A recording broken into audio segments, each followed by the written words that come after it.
que eu chamei essa apresentação e a chamada, né? E agora, como é que fica a biodança, né? E porque, assim, na realidade, o que aconteceu, o que está acontecendo foi, se a gente vai pensar na metodologia de biodança, né? Foi um golpe muito duro que aconteceu, né? A gente, eu acho que essa pandemia, ela traz uma coisa terrível para a biodança, né? Porque a gente trabalha com contato, né? A gente trabalha com quase todos os princípios da biodança, né?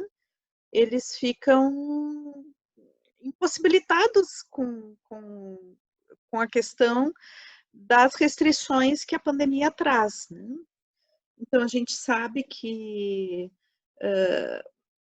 a maior parte da população não tinha ideia de que isso podia acontecer, a maioria de nós já tinha visto isso em algum filme desses, tem um nome para isso, agora não me lembro o nome que se diz, desses filmes de catástrofe, assim, né?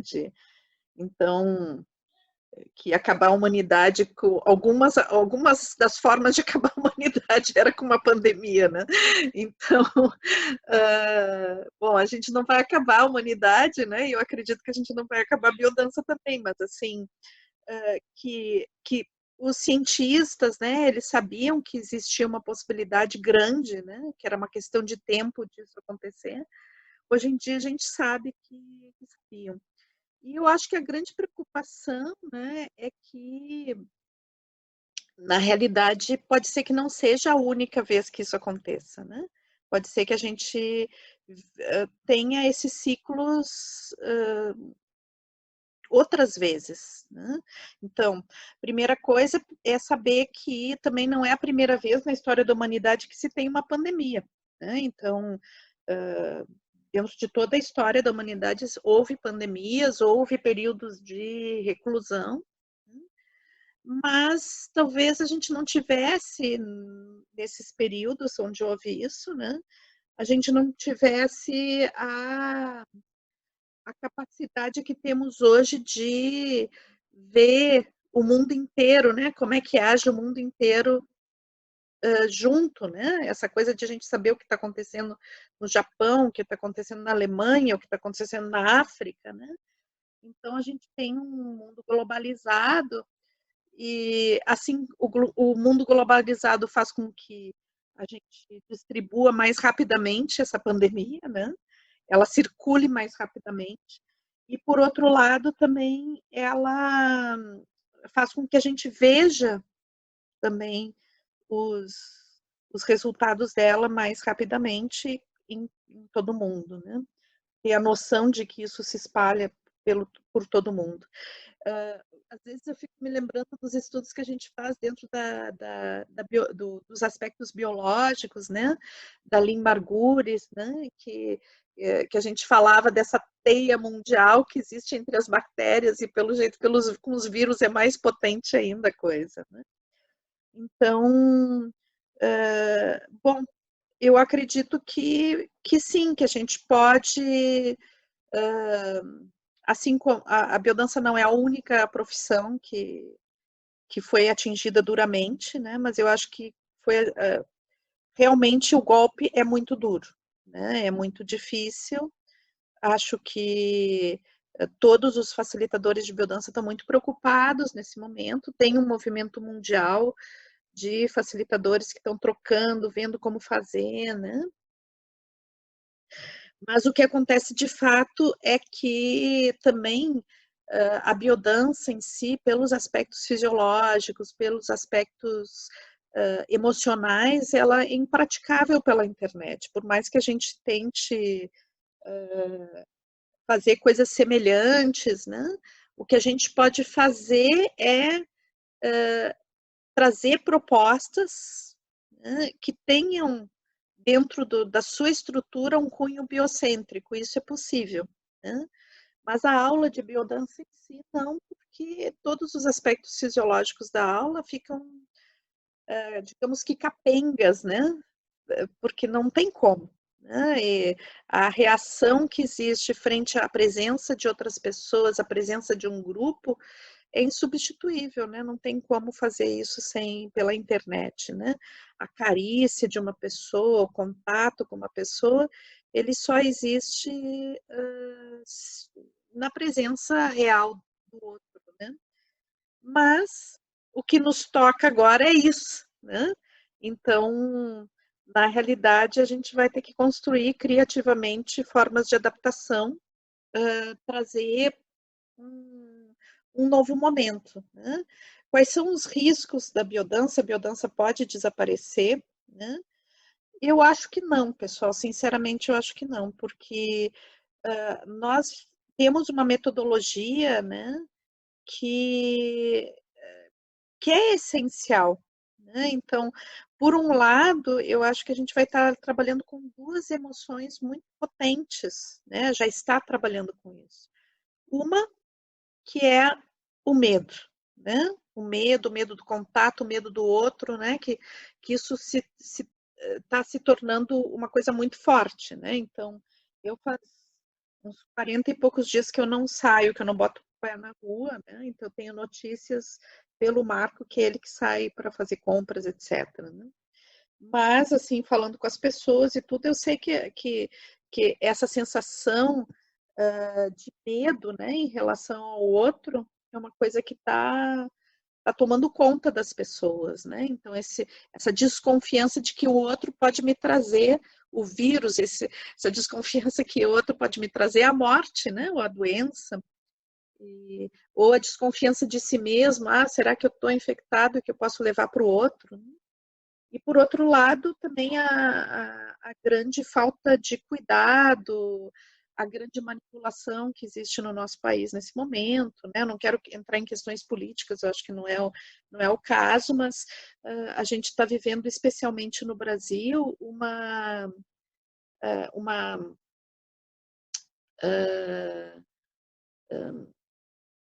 uma coisa de mensagem dupla, que eu acho que é meio esquizofrênico isso, né? Tem uma certa esquizofrenia no nosso país, no sentido de que eu sinto as pessoas muito desorientadas, né? Sobre por onde ir, o que fazer, isso é verdade, não é verdade, tem que se cuidar, não tem que se cuidar, né? Então, acho que tem um grande uma coisa das pessoas estarem muito confusas, né? E não saber muito bem o que fazer, uma negação também, né? Uma negação dos riscos. Então, tem muitas pessoas que negam que existem esses riscos e se expõem aos riscos desnecessariamente, né? Então, tudo isso. E, por outro lado, eu acho que a outra emoção, né? Coloquei uma é o medo, mas a outra é a carência, né? Então, assim, eu acho que existe uma grande carência de tudo que a biodança dá. Né? Então, as pessoas estão, assim, carentes de movimento, como disse o Cláudio, né? Carentes de interagir, carentes de abraço, carentes de olhar, carentes de sentir a proximidade de outra pessoa. Então, assim, tem um sofrimento muito grande com pessoas, especialmente que estão sozinhas em casa, né? Tem um grande número de pessoas que estão sozinhas em casa que às vezes é quase enlouquecedor, né? Então, assim, a pessoa começa... Por quê? Porque falta um contato real, né? Nós somos seres gregários, né? Então, a gente precisa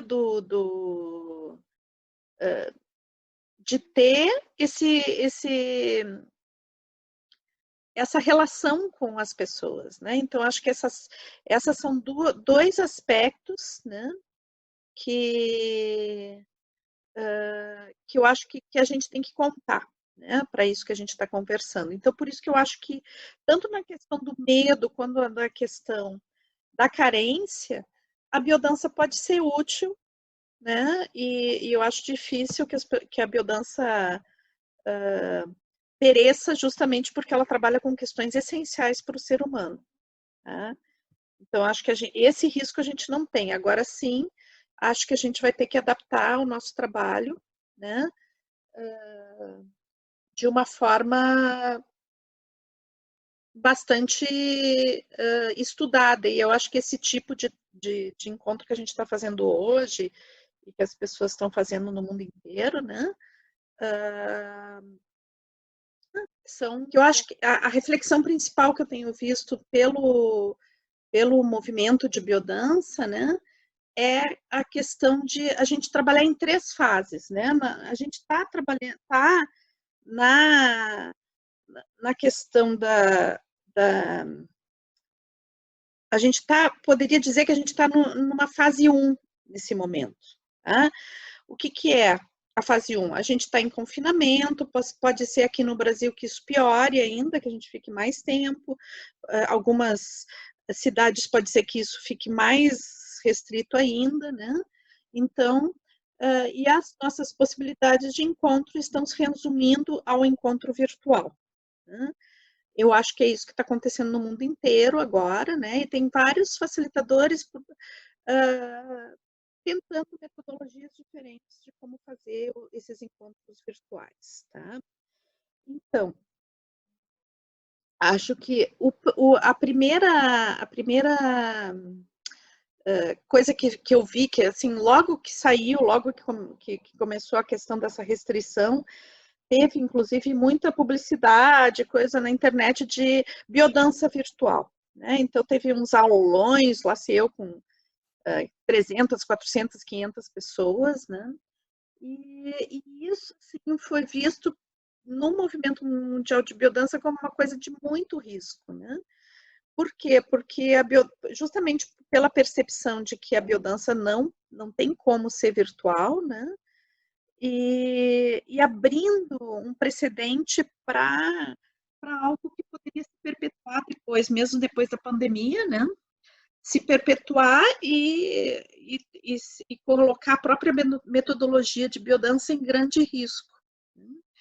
Então, hoje o que se aconselha dentro, né, das pessoas que estão fazendo uma reflexão, os didatas, os diretores que estão fazendo uma reflexão, é que esse tipo de prática, especialmente assim com multidões, né, com muita gente, não seja feito. Tá? Por quê? Porque abre esse precedente. Né? Então, mesmo que a gente esteja lá dançando na frente da tela, olhando as pessoas, né, fazendo a mesma coisa, é como isso não é biodança, não tem como ser biodança, isso acaba abrindo um precedente, né? Tem algum microfone aberto, pessoal. A Helena, acho que. Então, isso abre um precedente, né? Que pode algumas pessoas acharem que, não, a biodança é possível fazer dessa forma, né? E a preocupação principal é entrar pessoas que nunca fizeram biodança nesse tipo de proposta, né? E acabar sendo realmente gerando aí, botando a biodança realmente num risco muito profundo. Né? Então, o que está se aconselhando em nível de federação é que se quer fazer algum tipo de encontro desse tipo, que não seja como aula aberta, de jeito nenhum, tá? Para não entrar pessoas novas, né?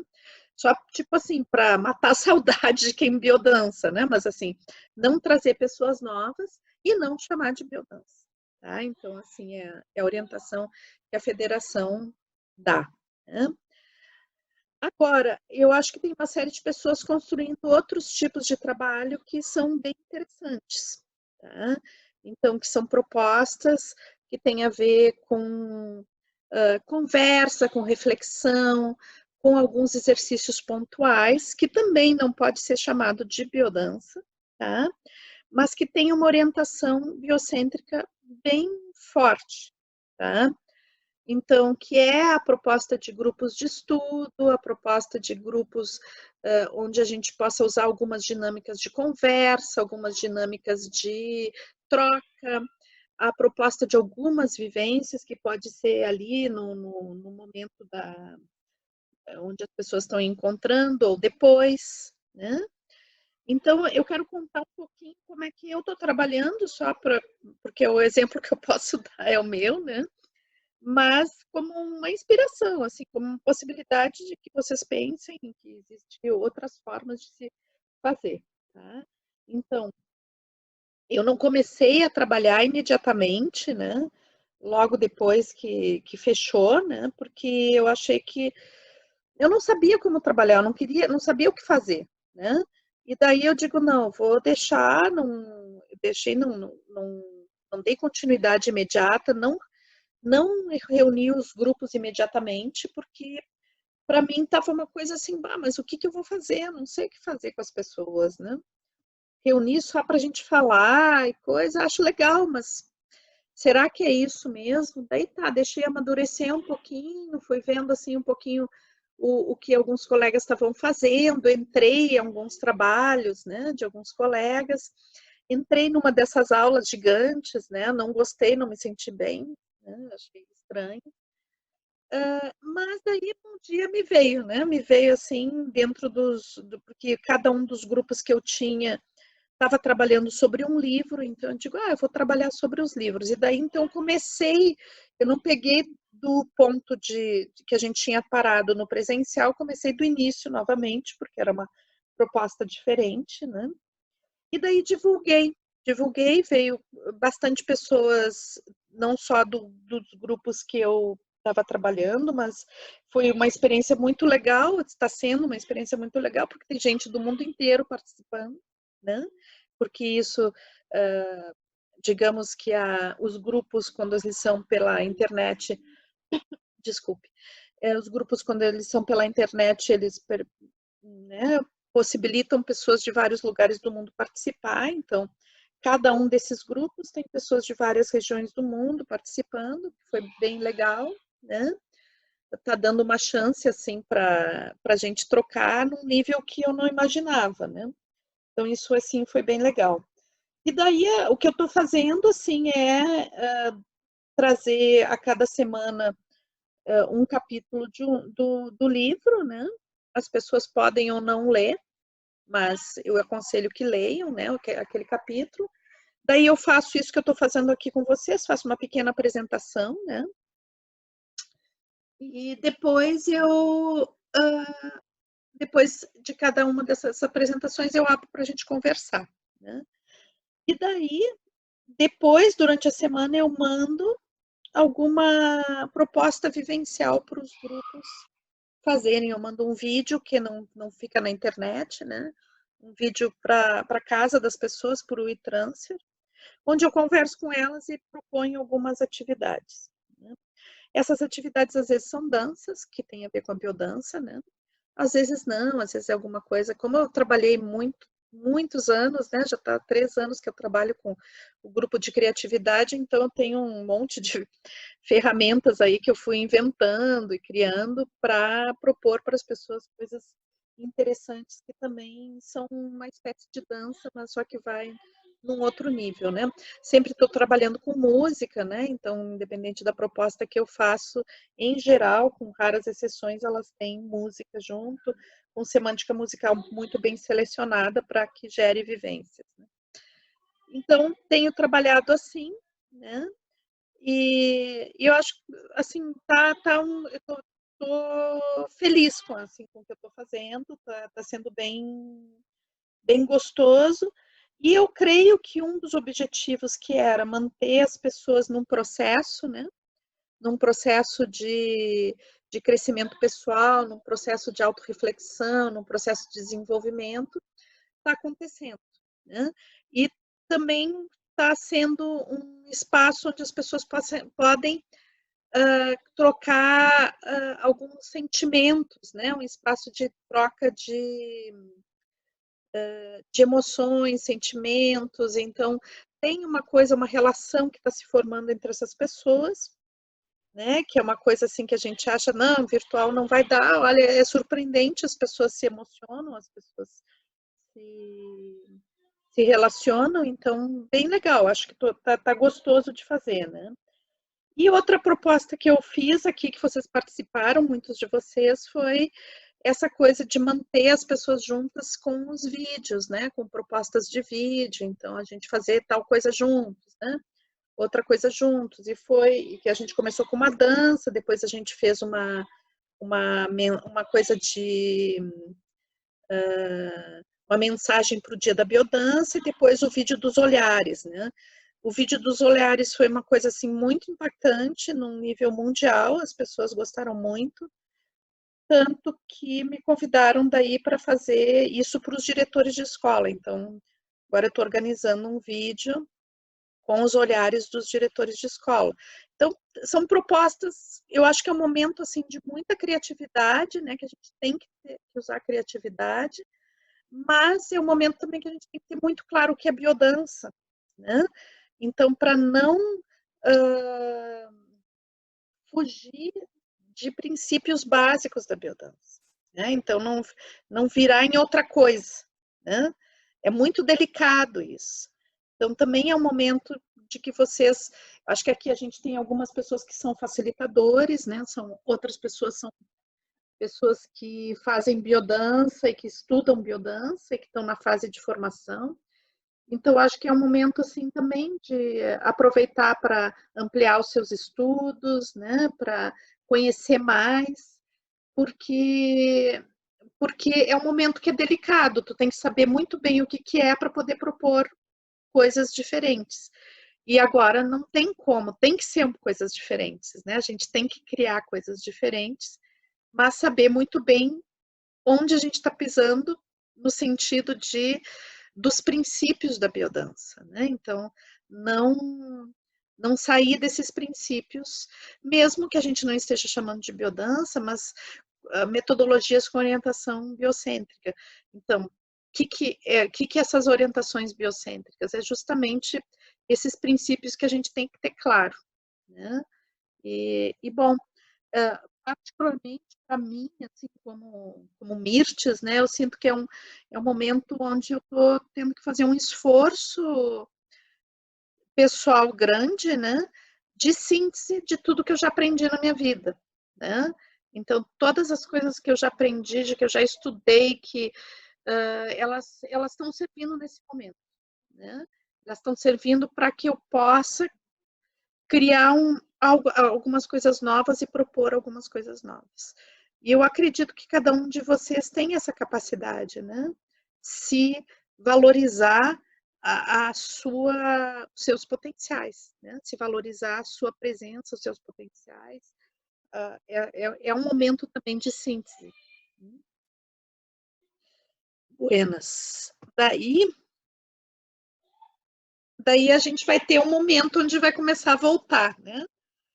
E que a gente pode falar de fase 2, que é a progressividade do retorno, né? Então, vai ter um momento onde a gente vai começar a poder sair para a rua, né? Mas com um monte de restrições, né? Então, eu estava conversando com o Alejandro Toro sobre isso, né? E ele estava me dizendo isso, a gente vai ter que lidar com a questão da progressividade de uma forma muito diferente do que a gente lidava até então, né? Então, a questão da progressividade, ela vai ficar mais intensa, vai ser outro momento. A gente não vai poder trabalhar do jeito que a gente trabalhava imediatamente. Talvez nunca mais a gente possa trabalhar do jeito que a gente trabalhava, né? Vai ter que ter muito mais progressividade. Então, o que eu penso disso, né? Acho que tem alguns aspectos da biodança que vão ter que ficar mais ressaltados, para que a gente possa chegar num nível de contato com mais progressividade do que a gente tinha antes, né? Porque coisas que são óbvias e eram fáceis, né, para as pessoas, como, não sei, dar a mão numa roda, né, dar a mão para alguém para caminhar, talvez não sejam possíveis imediatamente, que parecem coisas tão banais, né? Então, alguns facilitadores, eles falam assim, até de que inicialmente teria que ser praticado ao ar livre, em parques, né? Para que não houvesse tanto risco de contágio, com menos contato, ou com nenhum contato, né? O contato mais visual, com máscaras, Então, é essa fase, né, onde a gente vai poder se reencontrar. Talvez seja uma fase muito delicada, onde a gente já vai poder chamar biodança novamente, né? Mas ela vai ter que ser muito progressiva, ela vai ter que ter uma progressividade muito maior do que a gente pensava em termos de progressividade em outro momento. E depois, a fase 3, que seria o retorno às atividades plenas de biodança, né? Mas que, na realidade, a gente vai estar com tudo isso que a gente viveu, né, e está vivendo, não tem como não influenciar, né? Então, possivelmente no retorno, né, às atividades plenas, a gente vai ter uma série de reflexões a fazer, né? E eu acho que as reflexões estão sobre esses pontos que eu coloquei aí, sobre as relações humanas, né? O que significa as relações humanas, qual a importância das relações humanas, a importância da liberdade do contato, chamando atenção que são essas as questões que a gente tem mais prejudicadas nesse momento, né? Então, pela falta, né? Então, nas relações, a carência que existe em termos das relações, da liberdade, né? Porque na realidade a gente perdeu a liberdade de ir e vir, né? Ou, ou faz esse ir e vir com muito medo, né? E a questão do contato, né? Como um novo olhar sobre o contato físico, né? Então, eu acredito que são essas as questões que não é que a gente não vai poder fazer biodança, mas elas vão ter que ser olhadas de uma forma mais delicada sempre, né? Porque eu acho que isso vai ressoar na nossa geração toda, né? Isso vai ser uma marca dessa geração que a gente está vivendo hoje. Talvez daqui a 2 gerações isso já não esteja mais, se não se repetir, né, essa questão, não esteja mais presente, mas a nossa geração está marcada por isso. Então, essa vivência, ela é marcante, ela não vai se dissolver assim, né? Então, é algo que a gente tem que contar. Eu imagino, por exemplo, que as pessoas que, não sei se a gente pensar em nível histórico, né? Pessoas que viveram a, a, a guerra, né? A Segunda Guerra Mundial, ficaram com a vida toda a vida marcada por essa guerra, né? Eu acho que é assim, né? As pessoas que viveram em primeira pessoa, por exemplo, a ditadura aqui no Brasil, ficaram marcadas por toda a sua vida por isso, né? Então, tem coisas que a gente vive estando imersos na história, né? Que são marcantes demais para serem esquecidas. Então, acho que a nossa geração vai estar marcada por essa questão que nos aconteceu de uma forma repentina, né? Sem que a gente quisesse, sem que a gente pudesse se preparar para isso, né? Então, eu acho que isso vai estar permeando as relações durante algum tempo, né? E possivelmente dentro de toda essa geração que viveu isso. Então, acho que a biodança ela volta, né?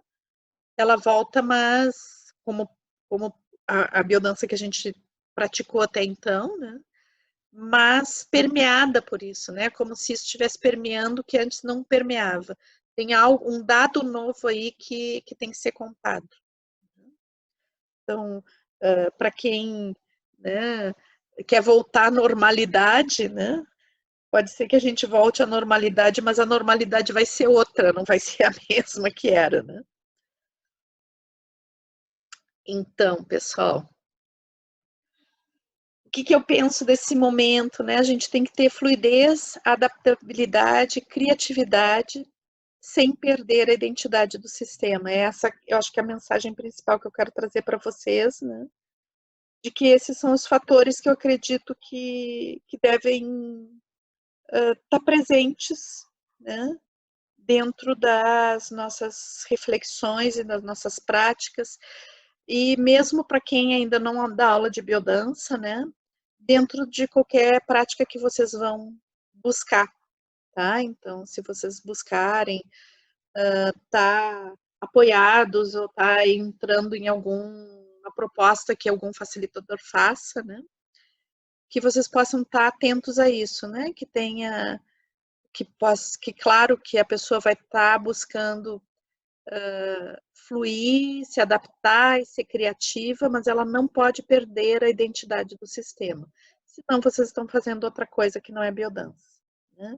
Então, só para a gente ter consciência disso.